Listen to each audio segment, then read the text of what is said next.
Hello dear students, we are going to cover page number 3 of chapter 1 psychology का। और page number 3 में जो topic मैं इसमें कवर करूंगी वो है assessment of psychological attribute. Okay, and after that ये कवर हो जाएगा डोमेन्स। तो पहले बात करते हैं असेसमेंट ऑफ साइकोलॉजिकल एट्रीब्यूट्स की, राइट। अब यहाँ पर है साइकोलॉजिकल एट्रीब्यूट्स हैं क्या, पहले यहाँ पर सारी ये बात पढ़ लेते हैं, फिर आपको एक एक करके मैं समझा दूंगी। Psychological attributes are involved in very simple phenomena like in time taken to reach to a stimulus. Reaction time. Reaction time होता है हमारा, मतलब हम कितनी देर में कैसे रिस्पॉन्ड करेंगे किसी चीज को। मैं यहां से एक लाइन वाला ले लेती हूँ। And also in highly global concept like happiness. It is difficult to count and specify the number of psychological attributes. क्यों मुश्किल है बेटा? It is difficult to count, क्योंकि बहुत सारे एट्रीब्यूट्स हैं। मतलब it is not that single चीज है जो इसे डिफाइन करती है। There are many attributes which define this. Specify the number of this that can be assessed. अब हमें टर्म याद रखना है क्या? असेसमेंट, ये वाला टर्म बेटा, असेसमेंट। असेसमेंट क्या है ये आपको मीनिंग पेपर में आ भी जाता है। Assessment is the first step in understanding a psychological attribute. पहला स्टेप है ये, सबसे पहले जानने के लिए एट्रीब्यूट को। ये मीनिंग आ गया बेटा, यहां से आपका मीनिंग आ जाता है। असेसमेंट रेफर्स टू, यहां से assessment refers to the measurement. मैं एक स्ट्रेट लाइन देती हूं, यहां से आप अंडरलाइन कर लीजिएगा। It refers to the measurement of psychological attributes of individuals and there. किसके एट्रीब्यूट्स देख रहे हैं हम? इंडिविजुअल्स के। और इसकी इवैल्यूएशन कर रहे हैं बेटा। कैसे करेंगे? By using multiple methods. There is not a common method to assess anybody's attribute psychological, there are many methods. और कैसे? कुछ स्टैंडर्ड कंपैरिजन के लिए भी, सर्टेन स्टैंडर्ड्स कंपैरिजन के लिए। मतलब हम उन्हें पहले तो इवैल्यूएट करते हैं, बहुत सारे मेथड्स हैं, उनमें से कोई एक मेथड यूज करके फिर हम उनके बेसिस पर क्यों इवैल्यूएट किया हमने, ताकि हम कंपैरिजन कर सकें। असेसमेंट ये होती है, तुम्हारी स्कूल में असेसमेंट लगती है ना। असेसमेंट क्या होती है? फिर उसके हिसाब से आपको ग्रेड्स मिलते हैं, ABCD ग्रेड दिए जाते हैं। तो why are they doing this? आपको ग्रेडिंग की जाती है, क्यों? पहले तो आपको असेस किया जाता है कुछ पैरामीटर्स पर, फिर वो कंपैरिजन के लिए यूज हो जाता है। आपकी फ्रेंड का A+ ग्रेड है, आपका A ग्रेड है, या आपका A+ है उसका B ग्रेड है। तो इस तरह से comparison becomes easy when we assess any person. Any attribute will be said to exist in a person only if it can be measured. हमें जब तक मेजरमेंट नहीं हो सकती, and that too by using scientific procedures, तो हम उसे कैसे कहेंगे, कैसे चेक करेंगे? चलो एग्जाम्पल समझते हैं। Harish is dominant.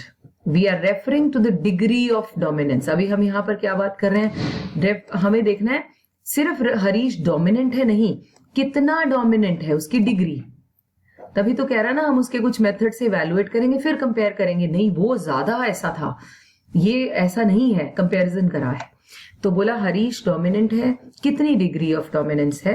This statement is based on our assessment. हमने उसे असेस किया इस बेसिस पर। आवर असेसमेंट में भी, अब यहां आ गए दो तरह के, ये आप यहां इसको लिखते हो टाइप्स ऑफ असेसमेंट। आप क्वेश्चन भी जब बनाओगे बेटा तो इसको यही लिखोगे, टाइप्स ऑफ असेसमेंट। कितनी टाइप्स हो गई? Formal and informal. तो नंबर 1 यहां पर है आपके पास, फर्स्ट वन ये रही, फॉर्मल। फॉर्मल असेसमेंट इज कौन सी है? Let me erase everything. अब करते हैं इसको हम, ठीक है। तो नंबर 1 ये वाले, यहां पर हम टाइप्स पर है बेटा। फॉर्मल असेसमेंट क्या होती है? ये है subjective. Let me underline the whole line now. Formal assessment objective है, ठीक है, और ये जो है स्टैंडर्डाइज्ड है, ऑर्गेनाइज्ड है। फॉर्मल समझते हो? फॉर्मल सेटिंग्स में जब हम असेसमेंट करते हैं, it could be an interview. Just think about an interview. कैसे होता है? इट हैज एन ऑब्जेक्टिव, और आप सामने जो पर्सन है उससे आप क्वेश्चन पूछ रहे हो। स्टैंडर्डाइज्ड क्वेश्चंस होते हैं, और ये ऑर्गेनाइज्ड मैनर है, पूरे फॉर्मल गैदरिंग्स, फॉर्मल सेटिंग्स में की जाती है।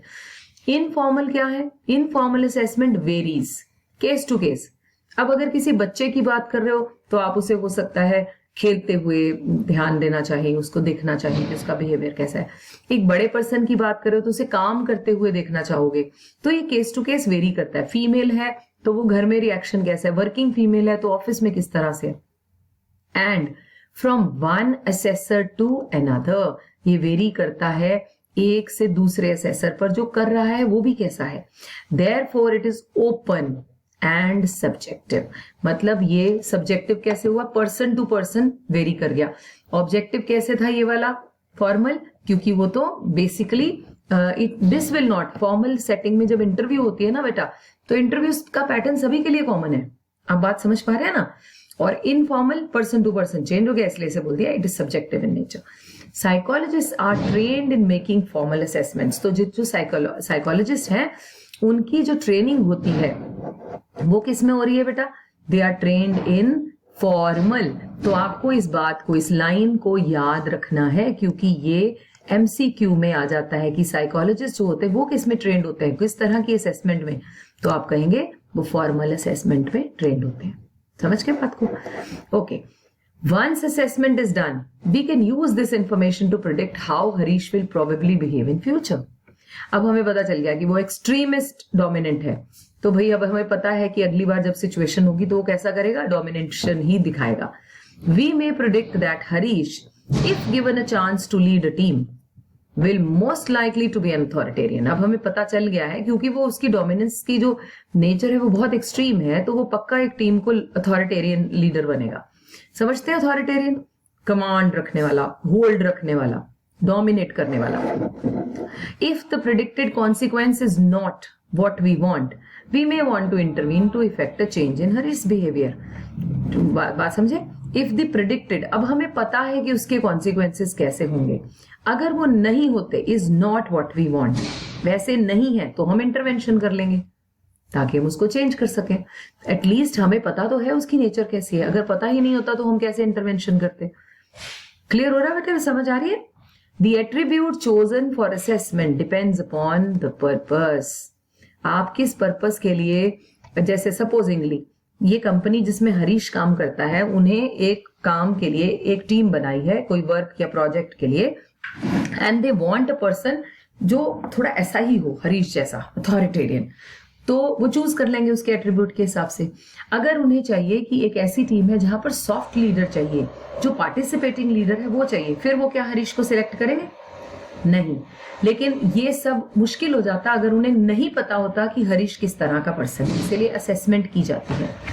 Clear. In order to help a weak student, चलो स्कूल का एग्जाम्पल लेते हैं। एक वीक बच्चा है जो वीक परफॉर्म कर रहा है एग्जामिनेशन में, तो हम क्या करेंगे, we may assess his or her intellectual strength. अब हम देखेंगे कि वो क्यों परफॉर्म कर रहा है वीक, असेसमेंट लगाएंगे, टीचर्स करती है ना असेसमेंट, फिर उसका इंटेलेक्चुअल स्ट्रेंथ और वीकनेसेस देखेंगे। If a person fails to adjust with members of, ऊपर चलते हैं, if a person fails to adjust with members of his or her family and neighbourhood. अब कोई पर्सन है जिसकी उसकी फैमिली में उसके पड़ोसियों के साथ नहीं बनती, तो अब हम क्या करेंगे, we may consider assessing his or her personality characteristics. हम देखेंगे कि वो क्यों है ऐसा, है ना, नेचर देखने की कोशिश करेंगे, असेसमेंट लगाएंगे वो किस टाइम पर किस तरह से बिहेव करता है। For a poorly motivated person we may assess his or her interest. एक बंदा जो इंटरेस्ट ही नहीं दिखा रहा काम करने में, से फॉर एग्जाम्पल 8th 9th में या 10th में आप लोगों को साइंस में किसी को इंटरेस्ट नहीं था, हो ही नहीं रहा था, आप उसे पढ़ना ही नहीं चाहते थे, तो आप उस सब्जेक्ट के लिए क्या हुए बेटा, क्या हुए, पुअरली मोटिवेटेड कहते हैं। मतलब अंदर से मोटिवेशन ही नहीं आ रहा कि हम इसे पढ़ें। तभी मैं हमेशा बोलती होती हूँ कि सब्जेक्ट को हम उस सब्जेक्ट को बहुत अच्छे से पढ़ना चाहते हैं जिसमें हमारा इंटरेस्ट हो जाता है, हम मोटिवेट हो जाते हैं, because we started liking that subject. तभी तो वो कहता है अगर कोई पुअरली मोटिवेटेड होगा तो हमें क्या असेस करना चाहिए, क्या उसके इंटरेस्ट का सब्जेक्ट है भी कि नहीं, जबरदस्ती से तो नहीं पोर कर रखा उसके ऊपर। Clear. Now psychological assessment uses, psychological assessment क्या यूज करता है, वो यूज करता है सिस्टमैटिक टेस्टिंग। ये कोई ऐसे नहीं अनसिस्टमैटिक वे नहीं है बेटा, ये स्टैंडर्डाइज्ड वे है, सिस्टमैटिक वे से किया जाता है। प्रोसीजर्स हैं to evaluate their abilities, behaviours and personal qualities of individuals. I am sure the whole point is clear. ये पूरा पॉइंट था किससे related, assessment of psychological attributes. अब रेस्ट नेक्स्ट वीक हम करने वाले हैं some domains of psychological attribute. Alright. Is the case with psychological attributes, they are usually multi dimensional या मल्टी डायमेंशनल कहते हैं। तो हम क्या बोलेंगे कि भैया ये जो साइकोलॉजिकल एट्रीब्यूट्स हैं इनका फिल इन द ब्लैंक आता है कि भैया इसकी कितनी डायमेंशंस हैं, तो हम बोलते हैं they are multidimensional. If you want to have a complete assessment of a person, you need to assess how she or he functions in various domains. सिर्फ एक में नहीं देखना, हम सारे डोमेन्स देखेंगे. कौन से होते हैं domains? Brain wise, cognitive, emotionally बंदा कैसा है, सोसाइटी में कैसा है. तो इट मीन्स ये तीनों डोमेन्स को चेक करके हमें पता चलेगा. We will discuss in this chapter some important attributes that are of interest of psychologists. These attributes are categorized on basis of various varieties of tests used in psychological literature. बात समझ में आ गई बेटा? तो पहले पर आते हैं हम. The very first one is intelligence.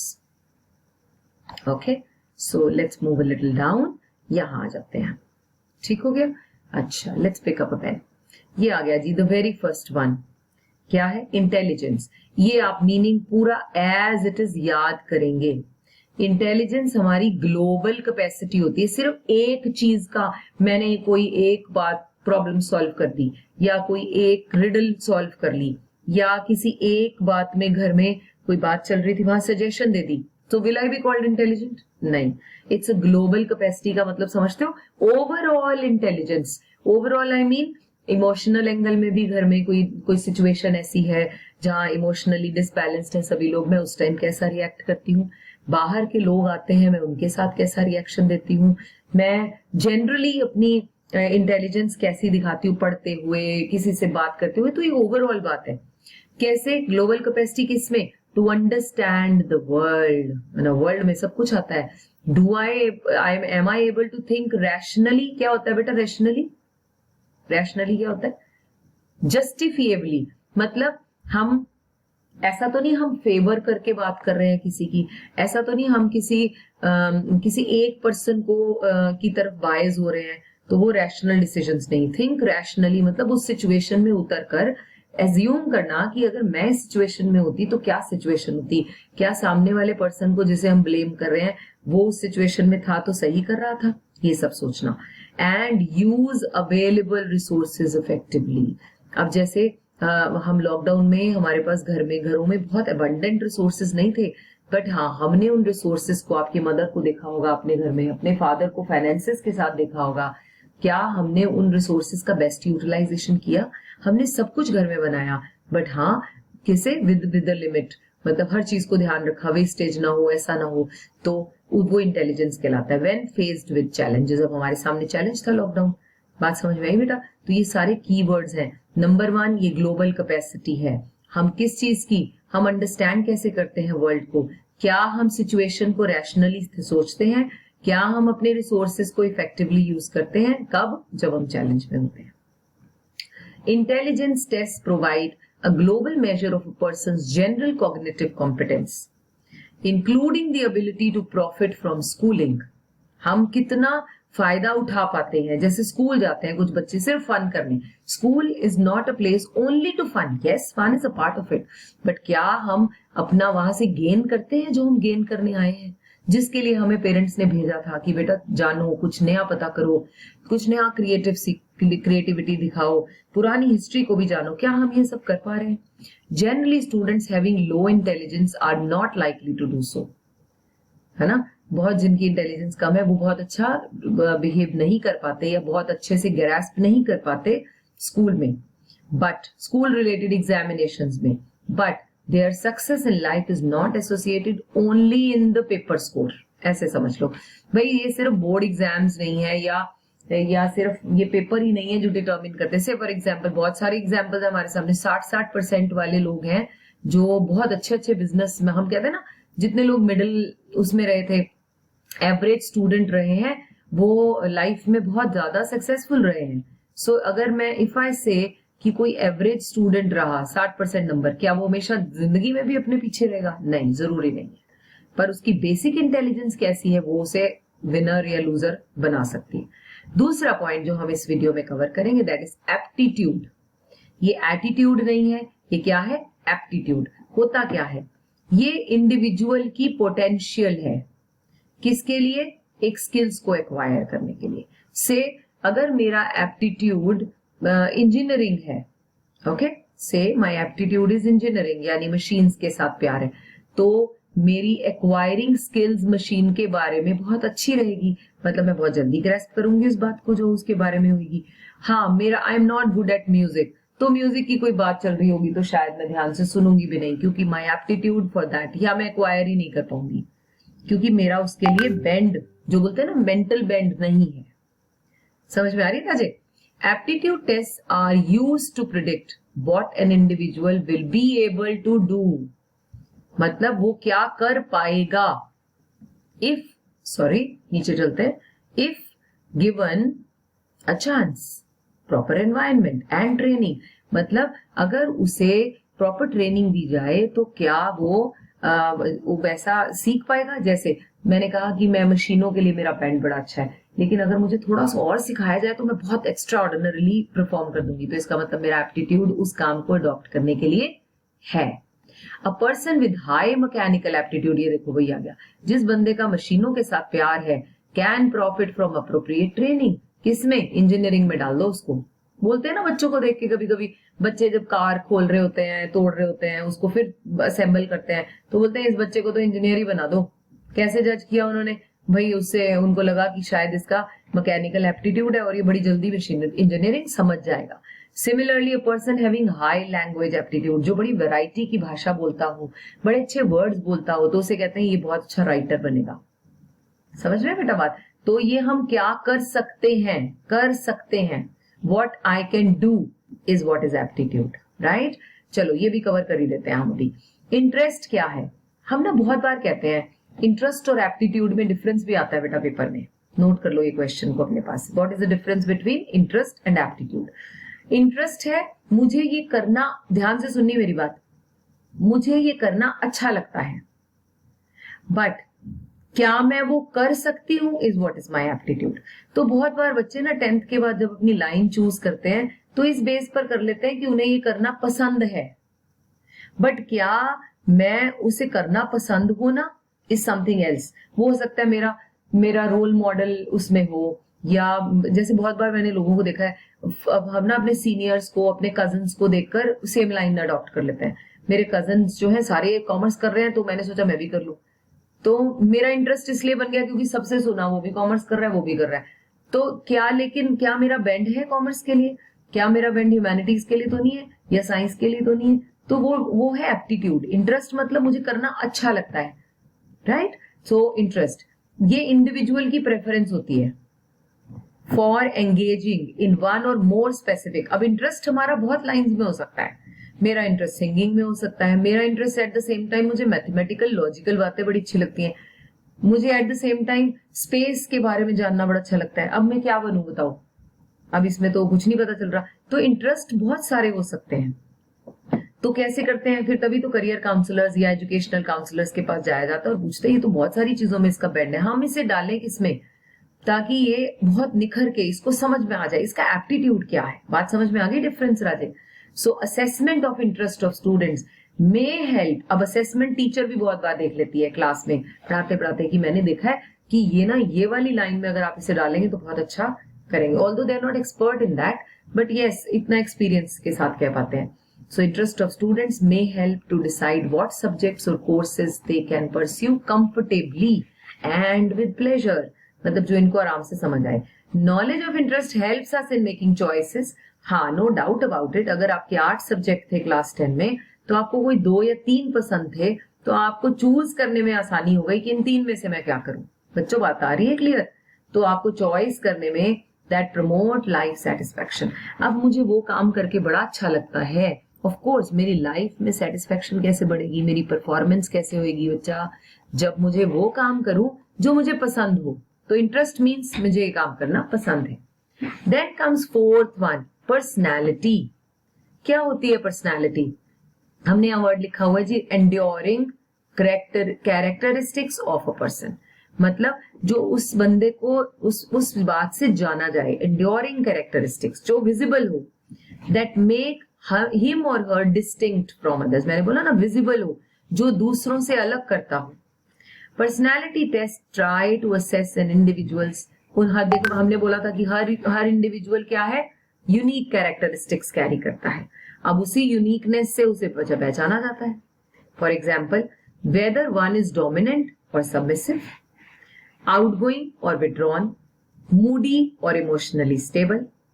Personality assessment हमें हेल्प करेगा to explain an individual's behavior and predict how he or she will behave in future. तो पर्सनैलिटी टेस्ट से पता चल जाएगा कि अगर जैसे हमने पीछे पढ़ा था, हरीश डोमिनेंट है पर बॉस के आने पे सबमिसिव हो जाता है, तो अगर इसे टीम दी जाए तो कैसे बिहेव करेगा, तो कैसे पता चला था, उनकी असेसमेंट करके. बच्चे क्लियर हो रहा है? चलो, then move towards the fifth point. The last point is values.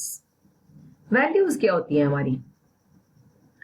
क्या ये रिटर्न में होती है कहीं पर पढ़ी हुई किसी बुक में कि भाई वो बुक पढ़ लो, सोसाइटी में रहने के लिए ये वैल्यूज? नहीं बेटा, ये कोई प्री रिटन नहीं होते, ये हमारे बिलीफ होते हैं. Belief, enduring belief. किसके बारे में? किसी आइडियल मोड के बारे में.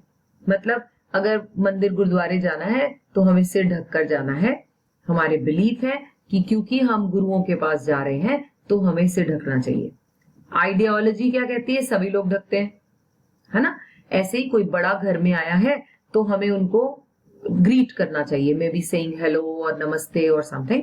सो बिलीव क्या कहता है? अगर आप ऐसा नहीं करते तो वो जो घर आया होता है वो क्या कहता है? कहता है आपके बच्चों को मैनर्स नहीं है, दे डू नॉट ग्रीट, दे बाहर आके बात भी नहीं की उन्होंने एक बार भी. So the person having a value set, a standard for guiding his or her action in life. Values का होना हमारे में बहुत इंपॉर्टेंस रखता है. And also for judging others. मैंने बोला ना, वो जजमेंट लगा लेते हैं, इनका बच्चा कैसा है, बाहर ही नहीं आया. In value assessment we try to determine the dominant value of a person. तो जब हम वैल्यू असेसमेंट करते हैं तो उसमें क्या चीज डोमिनेट है. अब इसमें यहाँ ये बात कर रहा है पॉलिटिकली डोमिनेट करेगा. डोमिनेंस किस चीज की है? उसके अंदर पॉलिटिकल वो है वैल्यूज, रिलीजियस, जैसे अभी मैंने बोला, सोशल, घर आए लोगों को. इकोनॉमिकल वैल्यूज भी होती है, इकोनॉमिक यानी बिजनेस एथिक्स जिनको बोलते हैं हम. तो हर चीज में वैल्यूज इंपॉर्टेंट है. तो हमने अभी क्या पढ़े बेटा? We talked about there are 5 methods. ठीक है, तो इधर से 5वां वैल्यू के बारे में बात किया. फिर हमने बात की पर्सनालिटी के बारे में राजे, है ना, personality. And then we talked about interest. Can you see that? तो ये हमारे पॉइंट्स हो गए. और हमने किसके बारे में अभी बात की थी? यहां पर we talked about intelligence and aptitude. हमने ये पढ़े क्या है? हमने पढ़े हैं कुछ डोमेन है साइकोलॉजिकल एट्रीब्यूट्स के. ये आप नोट्स में एज इट इज ये सारे पॉइंट्स नोट करेंगे. Alright, so that's all for this particular video. Rest I will cover in the next one. Bye bye, take care.